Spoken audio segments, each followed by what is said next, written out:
안녕하세요. 저는 어느덧 결혼 20년을 목전에 둔 40대 전업주부입니다. 연년생인 딸아이와 아들 녀석 모두 고등학생이라 녀석들 뒤치다꺼리 하느라 하루가 어떻게 지나가는지 모를 정도로 바쁘게 지내고 있습니다. 남편 출근시키랴, 아이들 등교시키랴, 폭풍 같은 아침 시간이 지나고 나면 텅 빈 집안에서 비로소 저 스스로에 대한 생각에 잠기곤 하죠. 그럴 때 제 허한 마음을 채워주는 것이 바로 이 채널인데요. 저처럼 가족들 위해 바삐 사느라 노고가 많으신 여러분들의 진솔한 사연을 들으며 저 또한 마음의 위안을 받는 기분이에요. 결혼하고 살다 보면 엮이는 사람들과 별의별 일을 다 겪게 되잖아요. 저도 결혼하고 이만큼 연차가 쌓이다 보니 남들 겪을 만한 일은 물론이고 별 황당한 경험도 하게 되더군요. 그 중에서도 오늘 여러분께 들려드릴 이야기는 제 형부 때문에 겪었던 일들이에요. 애벅의 동서, 내가 뭘 몰라서 진짜 실수했어. 내가 알았으면 설마 자네한테 그랬겠어? 그래도 우리가 얼굴 보고 지낸 세월이 있는데 제발 내 사정 좀 봐줘. 사정이야, 지금까지 이미 넘치도록 봐드렸죠. 그럼 제가 이런 사람인 줄 몰랐으면 형님, 저한테 끝까지 사과 안 하셨겠네요? 제가 그런 사과 받아줘야 할 이유가 있습니까? 더는 우리 가족한테 성가시게 굴지 마세요. 딱 들어도 형부가 저희한테 여간 잘못한 게 아니라는 게 확 느껴지시죠? 네, 이 이야기는 사람 우습게 보고 무시하던 괘씸한 저희 형부 버르장머리를 제대로 고쳐준 사연이에요. 궁금하신 여러분들 한번 들어보시겠어요? 저는 세 자매 중 중간에 콕 끼인 둘째 딸로 태어났습니다. 젊을 적에 그렇게 딸을 낳고 싶었다고 하시던 저희 아버지의 자랑이기도 하죠. 비록 할머니 할아버지로부터는 아들 자식 하나 못 낳아준 천하의 불효자식 취급을 받기는 하지만요.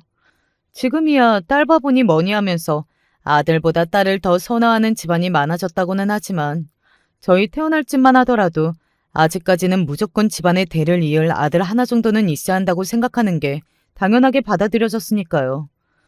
그런 걸 생각하면 친정 아버지한테는 참 감사하죠. 딸만 셋을 내리 낳았다는 이유로 시댁 구박을 받기 십상이었던 걸 본인이 대신해서 다 받아주신 거나 다름없었으니까요. 어릴 적에는 그런 조부모님 때문에 괜히 보지 않아도 될 눈치가 보이기도 했어요. 저희 자매가 그렇게 기죽을 때마다 아버지께서 항상 이렇게 말씀하셨습니다. 다들 아직 생각이 깨어있질 못해서 그래. 너희들 두고 봐라. 앞으로는 아들보다 딸내미 있는 걸 훨씬 부러워들 하는 세상이 될 테니까. 결과적으로 요즘 추세를 지켜보면 아버지 말씀이 틀리지 않으셨죠. 어릴 적에는 아버지한테 아들 없다고 은근히 아들 가진 유세를 부리던 아버지 친구들도 요즘에는 저희 세 자매와 여전히 돈독하게 지내시는 아버지를 보고 부러운 티를 내시거든요. 아들놈들 키워봐야 하나 소용없어. 장가 가서 제 새끼들 챙길 줄 알지. 부모한테 한번 살갑게 굴 줄도 모르고. 넌 딸 셋이 다 자라 시집 보내놔도 이렇게 살뜰하게 아버지를 챙기니 다들 효녀다 효녀. 이럴 줄 알았으면 딸 하나 낳을 걸 그랬어.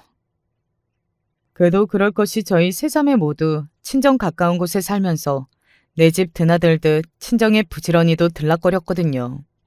하지만 이건 역시 결과적으로는 저희 아버지 덕이라고 생각해요. 왜 그런 말이 있잖아요. 그 집안 분위기가 화목하냐 아니냐에는 그 집 아버지 역할이 중요하다고요.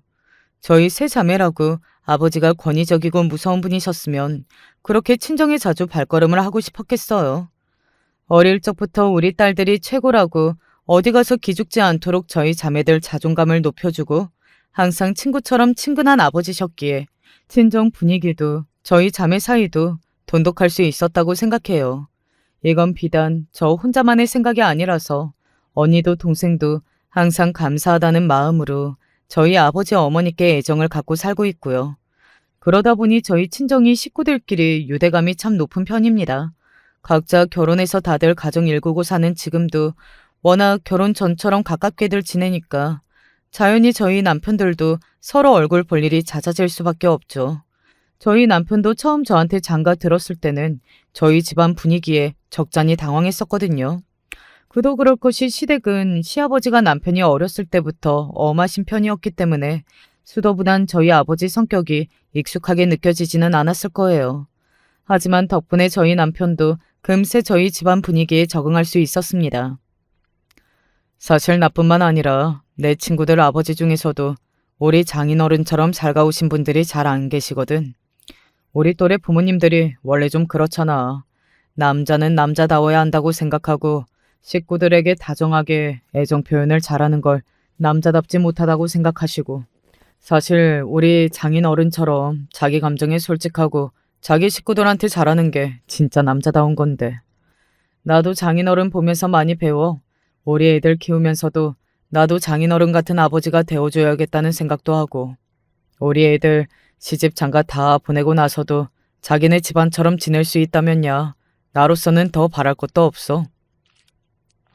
저희 남편이 얼마나 저희 친정 아버지를 좋아하느냐면, 자기 아버지랑은 어색해서 한 번은 안 가려고 하는 낚시를 저희 아버지랑은 자기가 먼저 나서서 주기적으로 갈 정도예요. 저희 아버지도 본인에게 살갑게 대하려고 노력하는 남편을 얼마나 정답게 대해주시는지 모릅니다. 평생을 저희 세 자매가 최고라고 치켜 세워준 아버지시지만 그렇다고 아들이 없었던 아쉬움이 왜 없으셨겠어요. 딸보다 아들이 귀해서라기보다는 아버지 역시 딸들과는 함께 나누기 힘든 아들과의 추억을 쌓지 못했던 아쉬움이 있으시겠죠. 그런 아쉬움을 채워주는 사위를 만난 건 역시 한 것 없는 모자란 딸의 덕이라 치켜 세워주시는 아버지셨어요. 은영아, 내가 너 아니었으면 강서방 같은 사위를 무슨 수로 받겠어. 다 네가 안목이 좋아 좋은 사람 고른 덕에 내가 이런 호강도 누리는 거지. 똑 부러진 우리 딸내미 덕분에 아빠가 요새 아주 즐겁게 지낸다. 제가 결혼하면 아버지가 당연히 제 남편 역시 아들처럼 대해주실 거라는 건 의심해 본 적이 없으나, 그래도 두 사람이 이렇게 잘 지내는 모습을 보는데 제 기분이 흐뭇하지 않을 수가 없었습니다. 남편은 남편대로 어릴 적 바쁜 본인 아버지와는 할 수 없었던 일들을 저희 아버지와 함께하며 좋은 기억을 쌓고 있어서 저 역시 기분이 좋았어요. 제가 저희 집안 개혼이었어요. 저는 공부에는 별 뜻이 있는 편이 아니었기 때문에 고등학교 졸업하고 전문대 나온 후 취직해 몇 년 일하다가 30이 되기 전에 지금의 남편을 만나 결혼을 했거든요. 막내 여동생인 주영이는 저보다 5살이 어리기 때문에 결혼하기에는 아직 이른 나이였고, 저보다 2살 위인 언니 가영은 저와는 달리 공부 욕심이 많은 편이었기 때문에 대학 진학 이후로도 대학원이며 박사과정이며 공부에 전념하느라 연애에는 통 관심이 없었습니다. 저 역시 제 또래치고는 결혼이 그렇게 이른 편은 아니었는데도 불구하고 둘째인 제 혼사가 저희 집 첫 결혼이었던 이유가 바로 여기에 있죠. 어릴 적부터 원체 머리가 좋아서 학창시절 교내 상이라는 상은 다 휩쓸었던 저희 언니는 저희 가족 모두의 자랑이었습니다. 본인 역시 공부에 대한 뜻이 컸기 때문에 늘 성실하고 오직하게 공부하는 언니의 모습이 신기하기도 하면서 괜히 제 어깨가 으쓱해지곤 했어요. 학교에서 언니 이름을 대면 모르는 사람이 없을 정도였죠. 비록 그런 언니와 저를 비교하는 선생님들이나 다른 학생들 때문에 속상한 적은 없다고 하면 거짓말이겠지만, 그런 속상함 정도는 잊을 수 있을 정도로 어디 내세워도 부끄럽지 않은 언니였습니다. 나이 차이가 많이 나지 않지만 그래도 맞이는 다른 건지 어릴 적부터 속이 깊었던 언니는 제가 자신과 비교당하며 혹시 상처를 받지 않았을지 저보다 더 촉각을 곤두세웠기 때문에 더 언니를 좋아할 수 있었던 것 같아요. 저는 차마 민망해서 아무 대꾸 못하고 지나가는 말도 언니는 결코 가만히 넘어가지 않았거든요. 자기들도 남이랑 비교당하면 기분 나쁠 거면서 남한테 그러면 안 되지. 공부야 내가 다른 사람보다 많이 하는 편이니까 성적이 더 잘 나오는 것뿐이고, 사람이 공부 잘하는 것 하나만 장점이 되는 것도 아닌데 그런 소리 하며 혼자 삭히지 말고 언니한테 꼭 말해. 내가 진짜 가만 안 둘 테니까. 제가 정말로 언니한테 그런 고사질을 한 적은 없지만 언니가 저렇게 말이라도 해주는 것만으로도 위로가 참 많이 되었어요. 그리고 진짜로 고사질했다가는 그날로 학교가 쑥대밭이 되었을 거니까 속으로 그런 상상을 하는 것만으로도 조금 고소해졌거든요. 평소에 얌전한 언니는 한번 화가 나면 정말 무서울 정도로 심하게 화를 냈거든요. 그런 언니 성격을 아니까 저나 동생이나 언니한테 까불거려도 절대 선은 넘지 않았습니다. 선만 지키면 저희가 무슨 행동을 해도 늘 받아주던 언니였으니 저나 동생이나 늘 철없는 동생으로 재미나게 지낼 수 있었죠. 제가 결혼을 한 이후로도 언니는 한동안 쭉 미혼이었습니다. 예전부터 언니가 결혼에 큰 뜻이 없다는 건 알고 있었으니 예상을 못한 상황은 아니었어요. 저 역시 그 당시에도 결혼이 반드시 해야만 하는 일이라는 생각은 안 했거든요. 그런데 막상 남편이랑 같이 살아보니까 결혼 생활이 참 좋더라고요. 물론 결혼 전에 저희 식구들 사이가 워낙 좋으니 그것만으로도 행복하다고 생각했지만 피 한 방울 섞이지 않는 남인데도 서로 애정을 주고받고 스스로의 선택으로 가정을 이뤄 사는 것 또한 못지않은 행복임을 알게 되었습니다. 제가 너무나도 사랑하는 언니이니 언니 역시 이런 행복을 느끼면서 살았으면 하는 바람이 생긴 것도 무리는 아니었다고 생각해요. 하지만 사람 성격 다들 제각각이니 제가 행복이라고 생각할지라도 저희 언니에게도 꼭 그렇다고 단언할 수는 없는 거겠죠. 제 결혼 후에 언니와 저희 남편도 사이좋게 잘 지냈습니다. 언니 정도 위치에 있는 사람이면 아무래도 저 잘난 줄 아는 남자들이랑 일적으로도 부딪히게 되는 경우가 꽤 많다고 하더라고요. 그러다 보니 아무래도 남자들과 잘 지내기보다는 사이가 안 좋을 때도 많고 남자들한테 학을 떼는 경우도 있다고 하고요. 그럼에도 불구하고 저희 언니가 제 남편을 높이 평가한 건 바로 이런 점 때문이었어요. 제부가 사람이 참 괜찮아. 보면 별것도 아닌 걸로 어지간히도 가르치려고 드는 남자들이 진짜 많거든. 막상 얘기 들어보면 나보다 잘 아는 것도 없는데 잘난 척은 어찌나 하는지. 딱 말 섞기가 싫은데 제부는 그런 게 없어. 성별 상관없이 들은 말은 귀 기울여 잘 듣고 남의 말 함부로 끊어먹지도 않고 기본이 된 사람이야. 성격도 차분하고 신중한 게 사람이 무게가 있고 우리 은영이가 신랑감 하나는 참 잘 골라왔어. 저희 남편이 그 나이 남자치고는 진중하고 겸손한 데가 있는 편이기는 해요. 이런 점이 막상 본인 학교 다닐 때는 남자애들이랑 어울릴 때 조롱을 받은 적도 있다고는 하지만 그 사람도 은근히 고집이 있는 편이라 그럼에도 불구하고 저런 성격을 바꾸고 싶다는 생각은 한 번도 한 적이 없다고 합니다. 굳이 그런 놈들 쓸데없는 말에 어울리고 싶지도 않고 말 가볍게 하고 남 까내리는 거 좋아하는 놈 치고 제대로 된 놈 없어. 그런 놈들이랑 어울리겠다고 불어 바보 같은 짓을 할 필요는 없잖아. 그러다 보니 남편에게 친구들이 그렇게 많은 편은 아니었어요. 몇 있는 친구들도 남편과 성향이 비슷한 분들이시다 보니 다들 점잖으셨고요.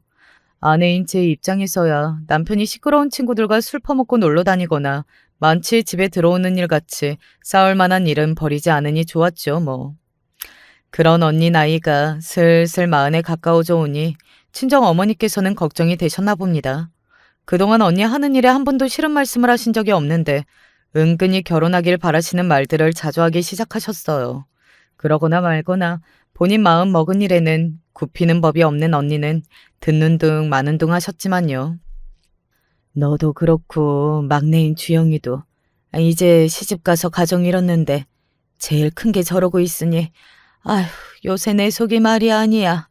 저 똑똑하고 이쁜 것이 주변에 남자가 없어 저러는 건 아닐 테고 나이 더 차면 이제 아기 갖기가 점점 힘들어질 텐데 나이 들어 외로워 어쩌려고 저러나 모르겠다. 어머니 말씀에 대놓고 동조하지는 않았으나 솔직히 저도 좀 걱정은 됐어요. 지금이야 결혼 생각은 없으니 저렇다고 해도 막상 나중에 생각이 바뀌었을 때 시기가 너무 늦으면 그것도 문제다 싶었거든요. 하지만 그런 어머니 말씀에도 아버지만큼은 전적으로 언니 편을 들어주셨습니다. 솔직히 우리 가영이처럼 잘난 자식 어느 놈을 데려와도 아까워서 주기 싫지. 자기가 시집가서 애 낳고 싶어하면 또 몰라도 자기 하고 싶은 일이 있어서 지금까지 저렇게 노력해서 자기 자리 일궜잖아. 얼마나 멋있어? 내 자식이지만 가영이 저렇게 제일 멋들어지게 해내는 거 보면 나는 같은 인간으로서 참 존경스러워. 사람이 꼭 결혼을 해야지만 제 도리를 다하는 건가? 자기 일 제대로 하면서 행복하게 살면 그걸로도 족하지. 우리 큰딸은 그렇게 사는 게 행복한 거야. 너무 우리 늙은이들 생각에만 끼워 맞추려고 들지 말자고. 아버지 말씀 듣고 저도 많이 반성했어요. 저보다 30년은 더 나이를 잡수신 아버지만큼도 사고의 문이 열리지 못했다는 생각에 부끄러워졌습니다. 그래요. 저희 가족 중에서 가장 똑똑한 언니인데 어련히 자기 앞길 생각하지 않았겠습니까? 누가 누굴 염려하고 안쓰러워해요. 저 역시 결혼한 사람 특유의 쓸데없는 오지랖 부리지 말자고 다짐했습니다. 그래서 그런 언니가 결혼할 사람이라고 형부를 처음 집으로 데려왔을 때 식구들 모두 놀라지 않을 수 없었습니다. 저는 물론이고 다른 식구들도 대놓고 말은 안 했어도 저희 언니만큼은 평생 혼자 독신으로 살 거라고 생각했거든요. 언니도 거기에 딱히 부정한 적도 없었고요. 그 전에 누군가를 만나는 티도 안 냈기 때문에 식구들 입장에서는 갑작스럽기도 했습니다. 다들 내심 나 결혼하길 바라더니 막상 데려오니까 이게 무슨 일인가 싶어? 놀라서 대꾸도 못하는 식구들 보며 언니가 피식 웃더니 대뜸 저러더라고요. 당황한 식구들 반응을 재미있어 하는 듯 했습니다. 나중에 언니를 따로 불러내서 제가 물었습니다. 그렇게 결혼이라면 질색을 하던 사람이 갑자기 결혼할 남자 데려오겠다는데 그럼 놀라지 안 놀라? 도대체 누구야? 어떤 사람이길래 이렇게 소리 소문 없이 지내다 뜬금없이 결혼하겠다는 소리를 다 해? 일하다가 만난 사람이야. 그동안 나한테 접근했던 다른 남자들하고는 다르게 결혼할 여자라고 들어앉아서 살림이니 애 낳고 키우니 그런 거 기대할 만한 사람이 아니라 이 정도면 결혼해 살아도 괜찮지 않을까 싶어서. 나 결혼한다고 지금 내일 포기하거나 양보할 생각은 눈꼽만치도 없거든. 그 사람하고도 그런 얘기는 분명히 해뒀고 서로 각자 지킬 거 지키면서 깔끔하게 지낼 수 있을 것 같아서. 그런 것 같으면 한 번쯤 결혼이라는 거 해봐도 나쁘지 않을 것 같아. 솔직히 그때 언니가 했던 말이 다는 이해가 가지 않았어요. 제가 생각하는 결혼이란 비록 전혀 다른 두 사람의 결합이라 할지라도 결혼 이후에는 서로 모든 것을 공유하고 전적으로 서로의 편이 되어주는 거라고 생각했거든요. 그런데 언니의 얘기는 결혼의 출발부터 서로에게 선을 긋고 시작하는 것처럼 들렸습니다. 요즘에 결혼하는 신혼부부들은 저렇게 합의하고 시작하는 사람들도 많다면서요. 하지만 그때까지만 해도 제가 생각하는 게 일반적인 편이었고 언니처럼 살려고 하는 사람들은 흔치 않을 때였습니다. 상대방의 모든 것을 포용하겠다고 굳은 결심을 하고 시작해도 결코 쉽지 않은 것이 결혼 생활인데 걱정이 되지 않을 수가 없었습니다. 그렇게 처음 만난 형부는 참 호남이었습니다. 목소리도 크고 호탕하고 낯가림이라고는 찾아볼 수 없었습니다. 처음 만난 예비 처제인 저와 제 동생도 마치 몇 년을 알고 지낸 것처럼 부침성 있게 구는 것이 여간 사교적인 성격이 아니었어요. 딱 저희 언니랑은 성격이 정반대였죠. 평소 언니가 호감 있어 하는 성격은 아니었기에 더 의아했습니다. 제가 사업을 하는 사람이다 보니 사람 만날 일이 많아 부침성이 좋은 편이에요. 가연 씨 가족분들과도 얼른 가까워졌으면 좋겠네요. 대기업에서 근무하다 최근 자기 사업을 시작했다는 것도 저희 가족 입장에서는 불안 요소였습니다. 저희 가족 중에서는 사업을 하는 사람이 없었거든요. 그래서 사업에 대해서 잘 알지는 못했지만 일반 직장 다니며 월급 타는 것보다는 안정적이지 못하다는 인식도 있었고요. 그런 저희 걱정에 언니는 아무렇지 않게 이렇게 말했습니다. 뭐, 내 돈 들여서 한다는 것도 아니고 자기가 번 돈으로 자기 일을 하겠다는데 제가 간섭할 일은 아니죠. 곧 결혼할 예비 신랑한테 하기에는 다소 냉정한 말이라는 생각은 들었으나 사실 틀린 말도 아니었으니 딱히 더 보탤 말이 없더라고요. 언니는 결혼 전에 경제권도 이미 완벽히 분리해 관리하기로 합의를 한 모양이었어요. 사실 사업과 사위 꺼리는 게 딸 재산까지 싹 말아먹을까 싶어서인데 형부 사업이 잘 안 된다고 언니한테 손 벌릴 일이 없다고 하니 또 뭐라고 하겠어요. 물론 부부가 같이 살면서 그게 말처럼 되는 게 아니다 보니 아예 걱정이 가시지는 않았지만 그렇다고 언니가 저렇게 나오는데 저희가 나서서 뭐라 하기도 참 그렇잖아요. 그렇게 저희 세 자매 중 가장 마지막으로 언니가 유부녀 대열에 합류하게 되었습니다. 결혼 이후로도 언니는 여전히 저희 식구들과 돈독하게 지내며 자주 저희를 찾았기 때문에 언니와의 관계에는 별다른 변화가 없었습니다. 달라진 게 있다면 가끔 언니 오는 길에 형부도 한 번씩 같이 나타났다는 정도였죠. 한참 사업 자리 잡느라 바빠서 매번 언니와 함께 오시진 않았지만 워낙 존재감이 확실한 분이셨기 때문에 한번 방문한 것만으로도 각인 효과는 대단했습니다. 형부는 좋게 말하면 모임 분위기를 이끄는 데 능숙한 분이셨고 솔직한 감상을 말하자면 어느 자리에서건 본인한테 시선이 집중되어야 직성이 풀리는 성격이었어요. 그러다 보니 목소리도 큰 편이어서 형부가 한번 왔다 가면 진이 빠지더라고요. 한마디로 기가 쏙 빨린 기분이었습니다. 대화를 해도 어떻게든 대화 주제가 결국 자기 얘기로 빠지더라고요. 언니 성격이 저런 형부랑 어떻게 같이 사나 싶을 정도였습니다. 난 안 받아주고 싶으면 옆에서 뭐라 떠들든 그러려니 두거든. 그러다 보면 제풀에 지쳐서 관두더라고. 너희들이야 나랑은 다르게 다정한 성격이니 다 받아주니까 저 사람 더 신나서 저러는 거야. 적당히 듣고 끊어 그냥. 언니야 그렇다 치더라도 저희 입장이 어디 그게 되냐고요. 저희 식구가 다들 사이가 좋고 도란도란 서로 이야기 나누는 걸 좋아한다고 하더라도 그런 극외한적인 성향의 사람은 없거든요. 저희 가족 중 없던 유형의 사람이다 보니 어느 정도까지 받아줘야 하는지도 모르겠고 그렇다고 다 받아주고 있잖니 집에 돌아오면 녹초가 되기 일쑤여서 은근히 이번에는 형부가 좀 바쁘시면 좋겠다고 생각할 때도 있었습니다. 무엇보다 저희 식구하고 안 맞았던 건 역시 술 문제였습니다. 형부가 워낙 술을 좋아했어요. 저희 가족 중에서는 술을 그렇게까지 좋아하는 사람이 없었고요. 그나마 제부가 술을 좀 하긴 했는데 회사 다니느라 사회생활로 늘은 술은 굳이 집에서까지 마시고 싶어하는 편은 아니었습니다. 저희 남편이야 남자들끼리 왁자지껄하게 술 퍼마시고 다니는 걸 질색하는 성격이었고요. 그러고 보면 저희 남편하고 형부 성격은 정말이지 상극이었습니다. 평소 남편이 딱 싫어하는 시끄럽게 어울려 다니는 걸 좋아하는 사내놈 무리에 최적화된 게 딱 형부였으니까요. 솔직히 저 형이 형님의 어떤 부분이 마음에 들어서 결혼까지 결심하게 된 건지 이해가 잘 안 가. 평소 저 형 성격 생각해보면 두 사람이 어울릴 만한 데가 없었는데 그건 저 역시 같은 생각이었어요. 사실 성향으로만 따지면야 형부보다는 저희 남편 성격이 언니랑 더 맞는 편이었죠. 두 사람 생각하는 것도 비슷했으니 남편이 저리 생각하는 게 무리는 아니었습니다. 상대가 누구든 예의는 깍듯하게 지키는 사람이니 늘 형부에게 예의 바르게 행동했지만 남편이 형부를 썩 좋아하지 않는다는 것만은 진작 눈치챈 저였습니다. 아무튼 사정이 이렇다 보니 형부는 저희 식구들 중에서도 특히 제부를 물고 늘어지는 편이었어요.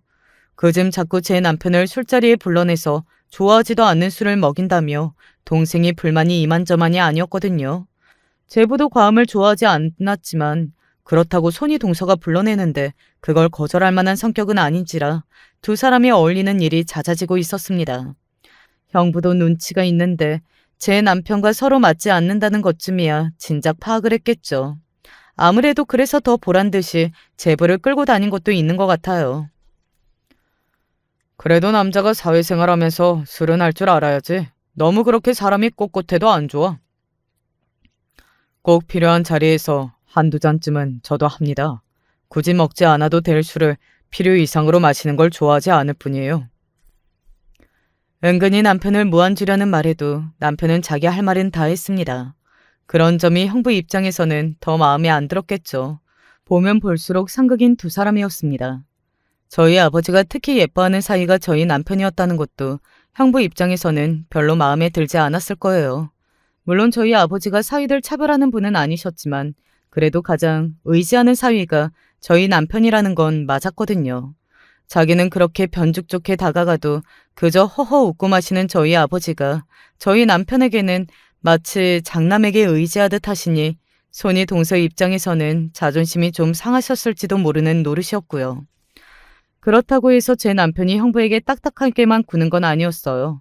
완전히 마음이 열리지 않는 상대에게야 누구든 선을 지키면서도 예의를 다하는 남편이었으니 사실 그건 남편 성격이라고 봐도 무방했습니다. 그리고 상대방이 큰 잘못을 하지 않는 이상은 겉으로 싫은 티를 내는 성격도 아니었고요. 그저 두 사람 성격이 서로 어울리지 않은 것뿐이었죠. 그래도 한번 자기 울타리에 들어온 사람에게 절대 박하게 굴지 못하는 남편이었습니다. 알게 모르게 형부 사업에 티도 내지 않고 도움을 준 것 또한 그랬죠. 늘 잘 나가는 사업가인 양 떵떵거리며 목소리를 높이던 형부였지만 어디 그런 사람 허풍을 100%다 믿을 수가 있나요? 서로 벌어들이는 수입에 대해서는 일절 터치하지 않는 언니 부부였기에 자세한 사정까지 다 알 수는 없지만 아직 형부 사업이 안정적인 궤도에 들어서지 않았다는 것만은 언니가 지나가듯 하는 말들로만으로도 어렵지 않게 짐작할 수 있었습니다. 언니, 이제 형부 사업 시작한 지도 제법 됐는데 아직도 안정권에 들어가지 못한 거면 불안하지는 않아? 그렇다고 해도 자기 역량인 거고 나도 내 일에 터치 못하게 하면서 그 사람 일에 내가 입댈 일은 아니라고 생각해서. 언니, 내가 진짜 전부터 궁금해서 그러는데 언니는 왜 형부랑 결혼하기로 결심한 거야? 엄마 아버지 사시는 거나 너희들 결혼해서 잘 사는 거 봐왔는데 그렇게만 살 수 있다면야 결혼이 꼭 나쁘지만은 않다는 거 나도 모르지 않지. 하지만 내가 여기까지 오느라 그동안 얼마나 피땀을 쏟아가며 노력했는데 결혼해서 이런 내 노력이 무용지물이 되는 것만큼은 절대 싫었으니 결혼 생각도 없었던 거야. 보통은 결혼하면 여자 쪽에서 아이 문제도 그렇고 일 문제도 그렇고 당연히 양보하길 바라는 남자들이 대부분이니까. 저 사람 나한테 관심 보일 때 그래도 그 얘기부터 딱 잘라서 했어. 난 결혼한다고 꼭 아이 가질 생각도 없고 결혼 때문에 내일 단 하나라도 포기할 생각 추호도 없다고. 자기도 굳이 아이 필요하지 않고 내일 전혀 건드리지 않겠다고 단언을 하길래 그렇게 내 원래 생활 보장받을 수 있다면 결혼도 나쁘지 않을 거라고 생각한 거고. 저 사람 성격이 시끄러운 데가 있다 보니 너희가 그렇게 생각하는 것도 이해가 가지 않은 건 아닌데 그래도 결혼할 때 한 그 약속만큼은 단 한 번도 어기지 않고 지키는 사람이거든. 난 그것도 중요한 부분이라고 생각해서 다른 건 맞지 않은 것도 그거면 참고 살만하지 않을까? 늘 형부한테 덤덤하던 언니였기에 대체 왜 결혼을 했을까 싶어 물어봤는데 언니 말을 듣고 보니 언니 결정이 아주 이해가 가지 않는 것도 아니더라고요. 지금이야 이런 부분 합의하고 사는 부부들이 많을지 몰라도 그때까지만 하더라도 딩크 부부가 많은 편도 아니었거든요. 양가 부모님들은 말할 것도 없고 결혼하는 당사자들도 결혼하면 당연히 아이는 가져야 한다고 생각하는 게 대부분이었으니 그런 부분에서만큼은 언니가 형부와 의견 일치를 본 것이 신기할 정도였죠. 당시 형부 나이가 40을 넘겼으니 자식 욕심이 없는 것도 아니었을 텐데요. 게다가 형부처럼 남들이랑 어울리길 좋아하는 사람이 자식 없는 부부에 대한 당시 시선이 어떤지 모를 리도 없는데요. 그럼에도 불구하고 우리 언니랑 살겠다고 할 정도로 언니를 좋아하는 건가 하는 생각이 드니 다소 불편했던 형부 행동도 참을 만하다는 생각이 들었습니다. 아무렴요. 우리 언니 남편인데 저희 생각이 중요한가요? 언니가 하고픈 거 다 하고 행복하게 사는 게 가장 중요하죠. 하지만 이런 저희 바람과는 다르게 형부는 날이 갈수록 제부와 저희 남편을 눈에 띄게 차별하기 시작했어요. 정작 저희 남편은 어차피 성격이 잘 맞지 않는 형부이니 자꾸 자주 만나서 부딪히는 것보다는 어느 정도 거리를 두는 게 차라리 낫다는 입장이었으나 솔직히 저는 좀 서운하더라고요. 제 동생은 또 제 동생대로 원래 퇴근하면 곧장 집으로 들어오던 제부의 귀가가 늦어지자 불만이 커졌고요. 중간에 낀 제부만 이러지도 못하고 저러지도 못하고 곤란해하는 게 괜히 윗사람들 사이 때문에 막내들만 고생시키는 것 같아 민망했습니다. 자기 평소 사업하면서 만났다던 지인들과 함께 라운딩을 나가자며 골프 약속에 제부를 데리고 나가기 시작한 것도 딱 그 무렵이었습니다.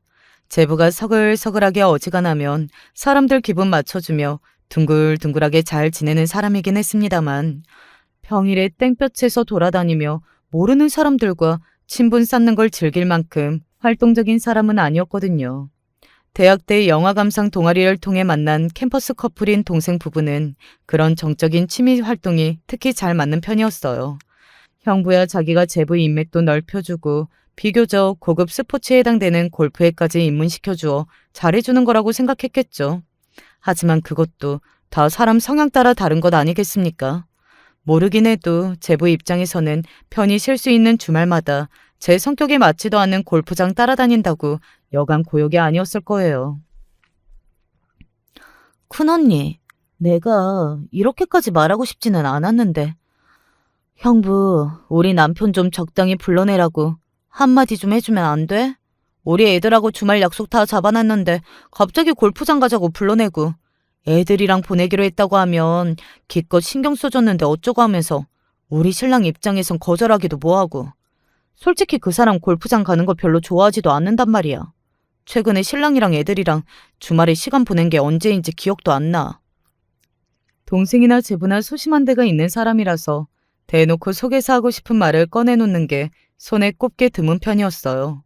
동생이 그간 참아도 보통 참은 게 아니었구나 싶었습니다. 어지간하면 자기 신랑하는 일에 간섭을 안 하던 언니도 그쯤 되자 자기가 가만히 있는 게 능사가 아니겠다 싶었을 겁니다. 사실 형부가 그렇게까지 제보를 불러낼 수 있었던 건 언니의 묵인이 없이는 불가능한 일이었을 테니까요. 나중에 들은 건데 그게 언니 부부의 첫 부부싸움이었다고 하더라고요. 간만에 언니가 집에 놀러와서 차 한잔하며 얘기하던 중 며칠 전 동생이 부탁했던 내용에 대해 말이 나왔습니다. 언니, 어떻게 형부랑 얘기는 잘 해봤어? 내가 보기에도 제부가 좀 무리하는 것 같긴 하더라.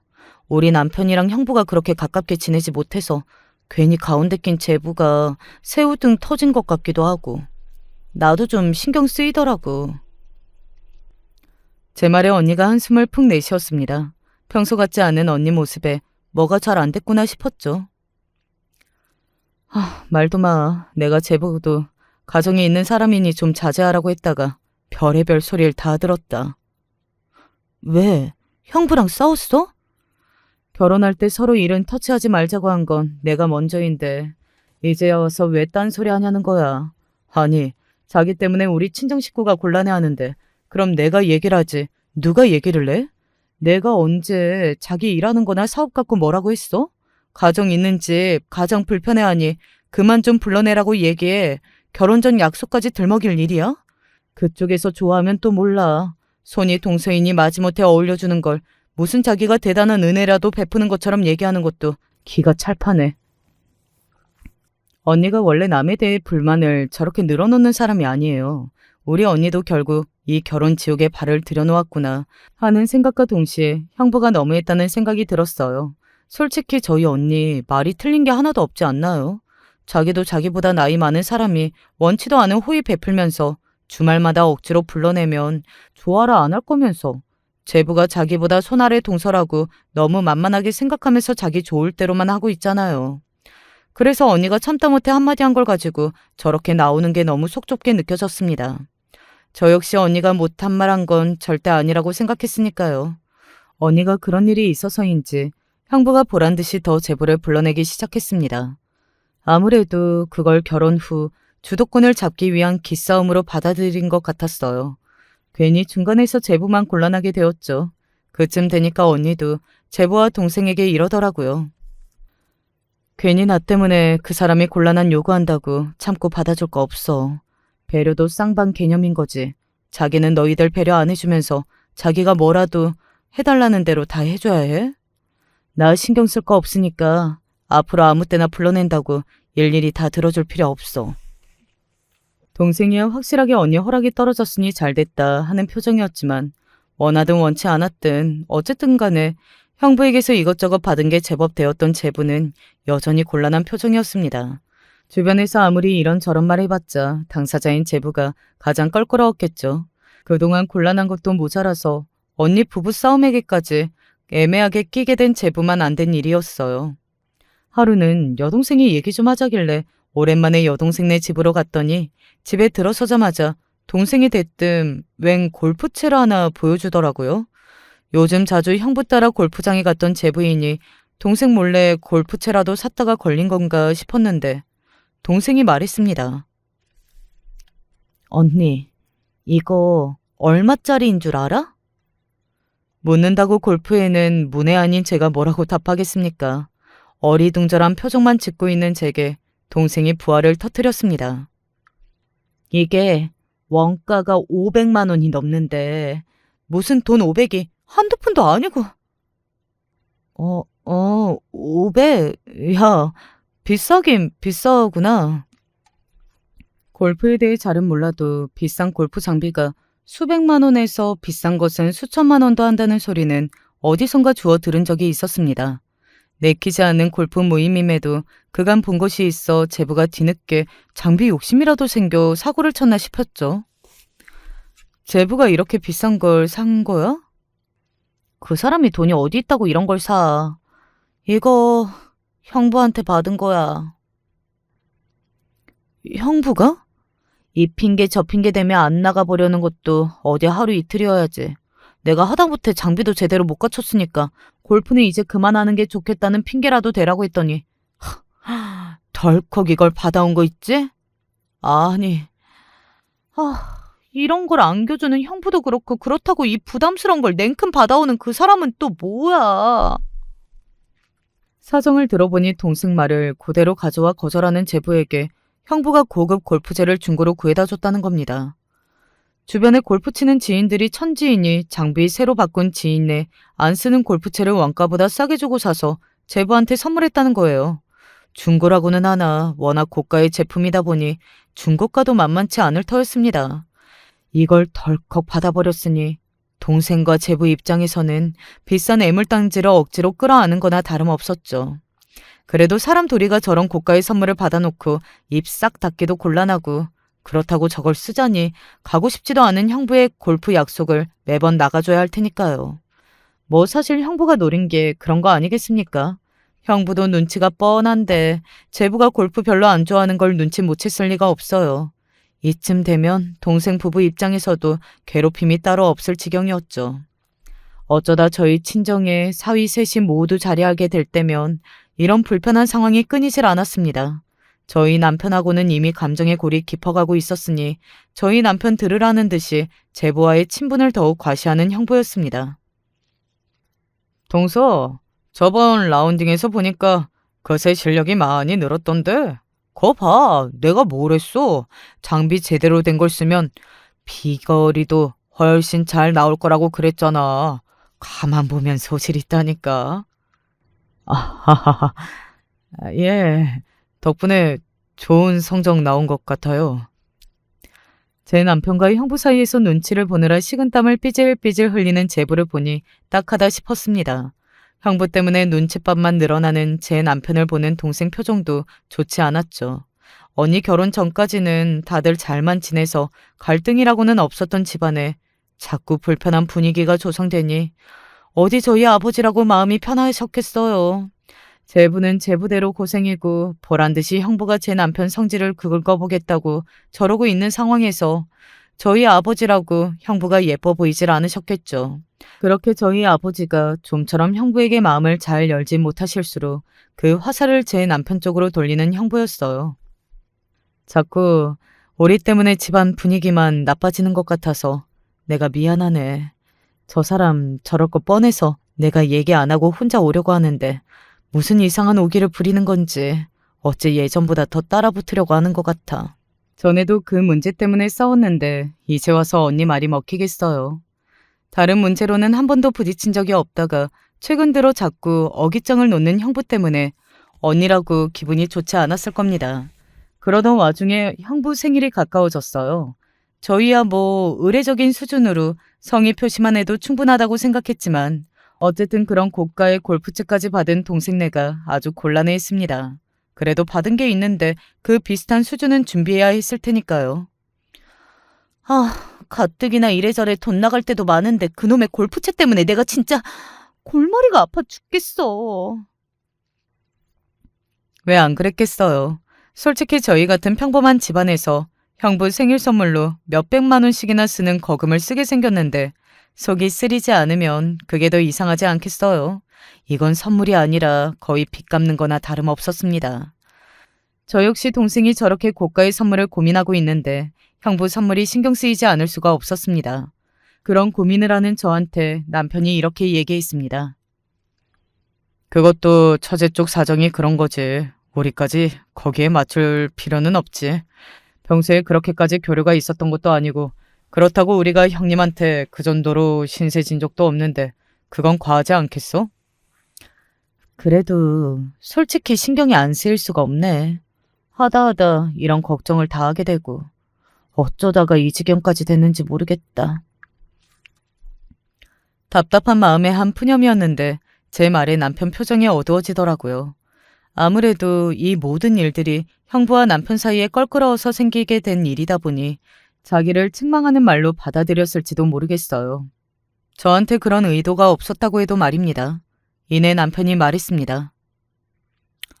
정 당신이 신경 쓰이면 형님 생일 선물은 내가 준비하는 걸로 할게. 당신은 신경 쓰지 말고 있어. 정말 이대로 남편에게만 맡겨도 되나 싶었으나 사실 이 복잡한 문제에서 좀 비껴나가고 싶은 마음도 컸기에 그냥 남편 말대로 하기로 했어요. 이윽고 형부 생신을 앞둔 주말에 온 가족이 친정으로 모였습니다. 일단 시작 분위기는 그다지 나쁘지는 않았습니다. 저희 친정 어머니와 친정 아버지가 형부가 좋아하는 음식으로만 신경 써서 정성껏 준비하셨고 이날 하루만큼은 어떻게든 덜 부딪혀 보겠다고 남편도 일부러 형님 앉은 곳에서 가장 떨어진 곳에 조용히 앉아 있었습니다. 다들 맛있게 식사 잘 마치고 동생 부부가 형부에게 선물을 건넸습니다. 하하하, 아이 뭐 이런 걸 다 그냥 축하만 해줘도 고마운 일을. 말은 그렇게 하면서도 선물 포장을 뜯는 형부 손이 바삐 움직였습니다. 동생 부부가 준비한 형부 선물은 고가의 명품 구두였습니다. 나중에 들어보니 원가가 300만 원이 넘는 걸 상품권이며 뭐며 영혼까지 끌어다 써서 간신히 마련했다고 하더라고요. 아이고 이렇게 좋은 걸. 역시 남자가 바깥에도 좀 다니고 그래야 안목이 생기는 거라니까. 동서 보는 눈도 보통이 아니네. 얼핏 듣기에는 제부 칭찬이었으나 은근히 저희 남편을 돌려가는 형부였습니다. 좋은 날에까지 꼭 저래야 하나 싶어 얄미운 기분이 들면서도 남편이 준비한 선물이 뭔지 몰라 괜히 불안했어요. 뭐가 되었든 간에 저런 고가의 선물이 아닐 테니 분명 비교가 될 텐데 형부가 또 무슨 소리를 할지도 영 예감이 좋지 않더라고요. 이윽고 제 남편이 건넨 선물을 뜯어보고는 형부 표정이 확 일그러졌습니다. 그래도 생일 선물을 받았는데 저렇게까지 티나게 싫은 티를 내나 싶어 저까지 기분이 확 상했습니다. 남편이 준비한 선물은 넥타이였습니다. 명품까지는 아니었지만 그렇다고 저렇게 싫은 티 낼 정도로 성의 없는 선물은 아니었다고 생각해요. 명품은 아니어도 백화점 입점 브랜드였고 나중에 남편 말로는 자기 동료들도 무난하게 잘 메고 다니는 10만 원대의 상품이라고 설명하더군요. 거참, 그래도 내가 사업한다는 사람인데 어떻게 이런 걸. 그 말에 순식간에 찬물을 부은 듯 분위기가 싸해졌습니다. 듣다 못한 언니가 형부에게 한 소리 했어요. 당신 무슨 말이 그래? 신경 써서 식사 자리까지 참석해주고 선물까지 준비해준 사람한테 그게 할 소리야? 내가 뭐 못할 소리 했어? 내가 동서 나 우습게 생각하는 건 진작 알아봤어. 그렇지 않고서야 어떻게 이런 싸구려를 선물이랍시고 가져올 수가 있어? 당신 진짜... 당신 집안 사람들은 다들 괜찮은 사람들인데 어쩌다가 미꾸라지 한 마리가 물을 흐리는지 우리 집안에 있는 거지 새끼 한 마리 때문인가? 형부 정말 미쳤어요?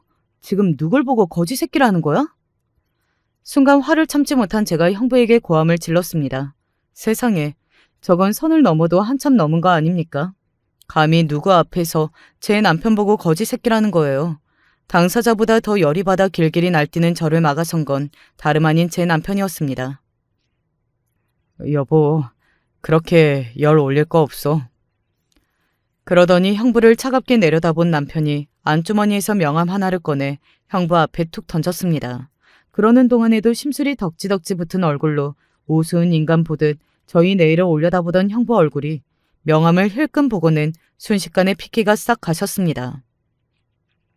아니, 니놈이 어떻게 여길... 아니, 그럴 리가 없는데? 왜요? 거지 새끼가 거래처에서 한 자리 한다니까 좀 달라 보여요? 순식간에 상황이 역전되었습니다. 꼴보기 싫어 거만하게 퍼질러 앉아있던 형부가 곧장 자세를 고쳐 앉았습니다. 마치 제 남편 앞에 조아리는 듯한 모양새였습니다. 네, 형부가 그렇게 거지 새끼라고 무시하던 저희 남편은 형부 회사의 가장 큰 거래처 사장의 아들이었습니다. 아무리 우리끼리 사이가 껄끄러워도 이제 가족이 되었으니 서로 돕고 사는 게 옳은 줄 알았는데 제가 괜한 짓을 했네요. 호의가 호의를 감사한 줄 아는 사람한테나 베푸는 건데. 남편은 자기 힘으로 취업해서 시아버지 회사가 아닌 다른 회사에서 근무하고 있었거든요. 그래도 회사 주식도 일부 보유하고 있고 간간히 회사 일에 조금씩은 관여를 하고 있기 때문에 회사에 자주 들르지는 않더라도 사회이사 직함을 달고 있었습니다. 정작 본인은 다른 회사에서 일하면서 아버지 회사 직원들처럼 애쓰는 것도 아닌데 티내는 건 창피한 일이라며 그 명함을 쓰는 일은 거의 없었지만요. 남편이 자기 아버지 회사라고 특별히 부탁을 한 것도 형부 회사 일 때문에 처음 한 거였어요. 남편 성정이 자기 개인 친분으로 뭘 부탁할 사람이 아니지만 형부 회사가 초창기에 자리를 잡지 못하고 애를 먹고 있다는 걸 알게 되었으니까요. 마침 형부 회사의 가장 큰 거래처인 시아버지 회사에서 조금만 도움의 손길을 줘도 사정이 나아질 거라는 걸 뻔히 알면서 외면하기 힘들었던 거죠. 그동안 이 사람이 형부가 그렇게 사람 무한하게 구는데도 뒤에서 묵묵하게 도와준 게 얼마인데 감히 이런 사람을 이따위로 대접해요? 내가 미쳤지. 도와준다고 해도 내가 뜯어 말렸어야 하는데. 괜한 공치 살 거 없어. 앞으로 2번 다시 그런 도움은 없을 테니까. 남편 말에 얼이 빠져있던 형부가 납작 남편 앞에 기어와 무릎을 꿇었습니다. 그리고는 언제 내 남편을 무시했다는 듯이 비굴하게 빌기 시작했어요. 동서, 내가 그런 줄도 모르고 귀한 사람을 못 알아보고 실수를 했네. 내 다시는 이런 일 없을 테니까 그간의 정을 봐서라도 한 번만 넘어가주면 안 될까? 말은 바로 하셔야죠. 저희 사이에 무슨 정이 있었습니까? 그저 제가 일방적으로 베풀었던 호의였던 거죠. 그리고 제가 형님 거래처랑 연관된 사람이 아니었더라면 형님이 저한테 이렇게 사죄하실 일이 있었겠습니까? 이런 사과가 무슨 의미가 있는지 모르겠네요. 거지 새끼는 이만 형님 하시는 일에서 손 뗄 테니 더는 서로 못 볼 꼴 보지 말고 각자 갈 길 가시죠. 동서, 우리가 남도 아닌데 이렇게 야박하게 굴 거 없잖아. 아, 여보, 당신 뭐 하고 있어? 당신 남편 사업 잘못되는 꼴 보고만 있을 거야? 그렇게 내일 자기 일 간섭 말라며 고집 피우더니 왜 이제 와서 나를 찾아? 애초에 나랑 결혼한 거 아니었으면 제부 덕 볼 일도 없었겠네. 당신 일은 당신이 알아서 처리해. 언니도 그만하면 참을 만큼 참았죠. 그 후로도 형부가 여러 번 집 앞으로 찾아와서 온갖 추태를 다 부리며 선처로 호소했으나 한번 마음먹은 일이라면 반드시 해내는 남편이었어요. 그날은 형부 회사에 형부도 모르게 주어졌던 모든 특혜는 한순간에 싸그리 처리되었습니다. 그렇게 사업하는 사람이라며 인맥의 중요성을 강조하던 사람이 저희 남편 도움이 없으니까 그걸 메꿔줄 사람 하나 없어서 금방 사업이 휘청거리는 꼴을 보니 속이 다 시원했습니다. 딱히 회사 일이 아니라 해도 온 가족이 보는 앞에서 내 남편을 그리 괄시했는데 온 가족이 형부한테 돌아서는 건 당연한 일이었습니다. 특히나 아버지가 아주 노발대발하셨어요. 집안에 어른이 계셨는데 그게 무슨 못 배워먹은 몹쓸 버르장머리냐며 전 저희 아버지가 그렇게 화를 내실 수 있는 분인 줄 처음 알았습니다. 그렇게 형부는 사업에서도 저희 집안에서도 설 자리를 잃게 되었습니다. 저희 부부도 저희 부부였습니다만 특히 동생 부부가 아주 홀가분해했습니다. 사실 그동안 동생이랑 제부가 고생이 많았죠. 꼿꼿한 저희 남편과 설치고 다니길 좋아하는 형부 사이에서 이러지도 못하고 얼마나 애를 먹었겠어요. 그날 분위기를 그렇게 만들어서 미안하다는 저한테 동생은 아른 예이 빠졌다는 등 시원하게 대꾸했습니다. 뭐 언니나 형부나 틀린 얘기한 거 하나도 없는데 뭘. 덕은 자기가 다 보고 있었으면서 상대방이 원치도 않은 걸로 생색을 그렇게나 내더니 우리도 더는 그 꼴 안 봐도 되니 좋기만 하다 뭐. 애초에 사업 기반이 그리 탄탄하지 않아서인지 가장 큰 거래처를 갑작스럽게 잃고 수습할 능력까진 안 되어서인지 형부 사업은 정리에 들어가게 되었습니다. 그렇게 사업한다고 떵떵거리고 다니더니 풀이 팍 죽어다녔다고 해서 그 꼴을 비웃어주고 싶은 마음이었으나 점잖게 저를 말리는 남편 때문에 거기까지 가진 않았습니다. 이 모든 일이 잠잠해질 무렵 언니로부터 형부와 이혼에 합의했다는 통보를 듣게 되었어요. 솔직히 식구들 중 누구도 놀라지 않았습니다. 평소 언니 성정을 고려해 볼 때 그것도 늦은 감이 있었죠. 그래도 괜히 저희 부부가 갈등의 불씨를 제공한 건 아닌가 싶어 미안해하자 도리어 언니가 이렇게 말했습니다. 내가 모자란 사람 너무 쉽게 결혼 상대로 받아들이는 바람에 오히려 너희들 고생만 시켰지.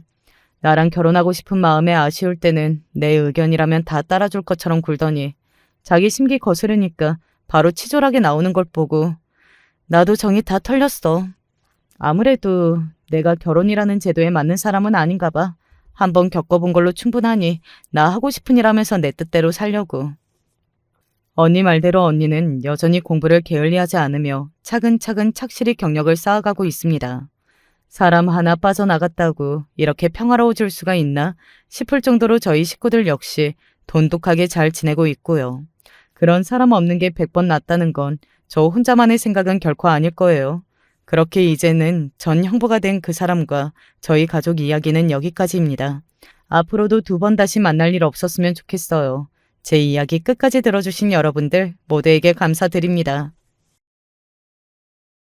안녕하세요. 전 김수명이라 합니다. 또 절 뭐라 소개해야 할지 모르겠네요. 한마디로 절 말하자면 전 도박 중독자였습니다. 그게 제일 맞는 표현일 것 같네요. 도박을 안 하려면 팔 한쪽을 잘라내야 한다 하죠. 전 그 정도의 도박 중독자였습니다.